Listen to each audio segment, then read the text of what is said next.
Well, both sides of the aisle voted overwhelmingly today to rebuke President Trump's withdrawal of U.S. troops from northern Syria.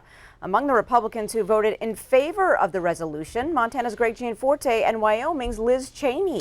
Democratic leaders say the president later had a meltdown at the White House during a meeting on Syria. CBS News correspondent Bafta Yeeman has the latest. The House, on a bipartisan vote, condemned President Trump's decision to pull U.S. troops from the Syrian border.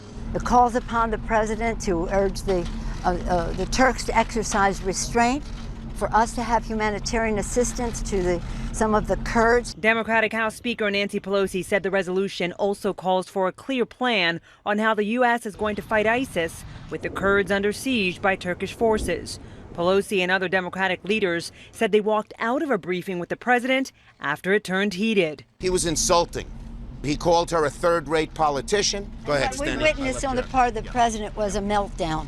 The White House said President Trump was measured, factual, and decisive in the meeting. Earlier, the president continued to defend his decision to remove U.S. troops from Syria, saying Russia can defend the Kurds. Turkey and Syria will hopefully work it out between themselves.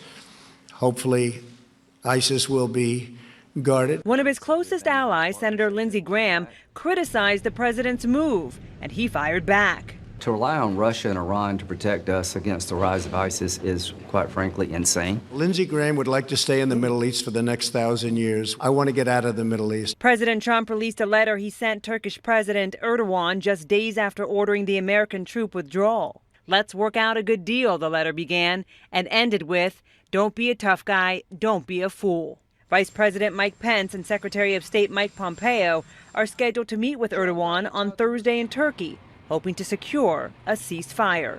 Bafta Yeeman, CBS News, the White House.